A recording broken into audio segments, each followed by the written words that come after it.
Yeah, it's something terrible has happened, okay? My Dreamcast, it's stopped reading discs.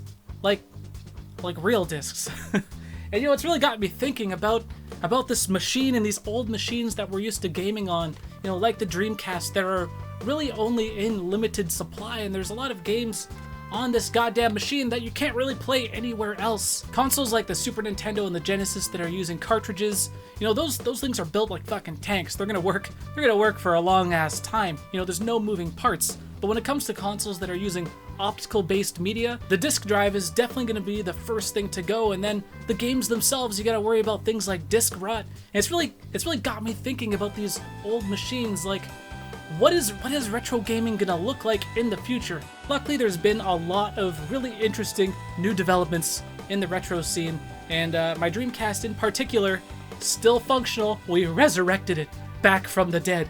Check that shit out. This is a GDMU. There's no disk drive in there. That is running all of the games off of an SD card. Now, full disclosure, this is a clone GDMU. This isn't the official GDMU. This is one that I just bought off of eBay. You know, the ethics of that, I'll leave it up to you guys, but, you know, I would have bought the original one, but it wasn't available at the time. You know, I'd pop in my copy of Resident Evil 2 on Dreamcast, and it sounded like gears were just grinding. It was just so heartbreaking to not be able to play my actual copies of the games. My copy of Marvel 2 is just not working.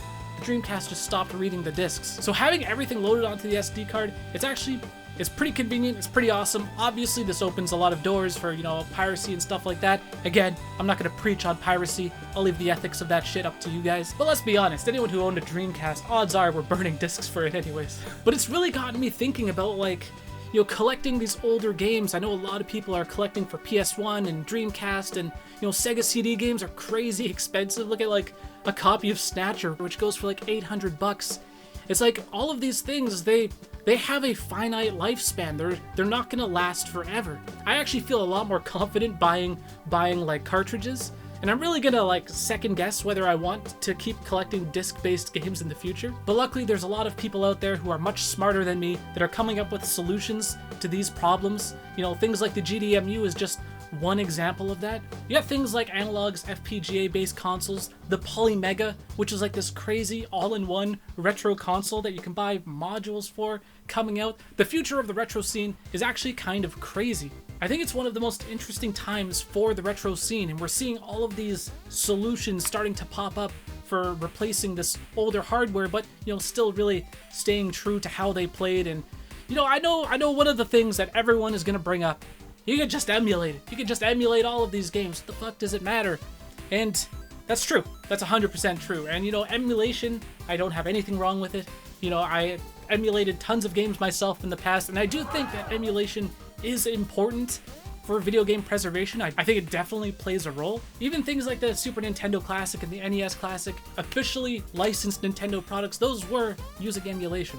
So yes, I think emulation is a viable solution to a lot of these problems.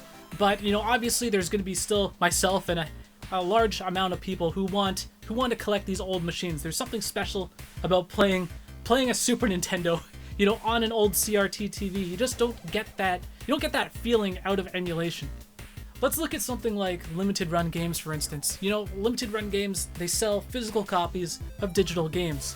It's really like a niche market, but they keep selling out of their stock all the fucking time. Why is that? You know, people can already buy these games digitally and it's more convenient and all that shit. But I think it goes to show that people are willing to pay a premium price for a physical, officially licensed product that they can put on their shelves. And when it comes to games, I think it's only a matter of time. You know, reproductions already exist, but I think it's only a matter of time until we get officially licensed reproductions. And I definitely think that's going to be something we see in the future, officially licensed reproductions. Can you fucking imagine what's going to happen to the prices of those old games that they fucking put into reproduction? It is going to be chaos. It's going to be chaos. It's going to be crazy. Anyways, I just want to have a short conversation with you guys about the future of retro games, because it's been on my mind ever since I've been dealing with this Dreamcast bullshit. Anyways, let me know what you guys think. Thank you so much for watching. Peace out.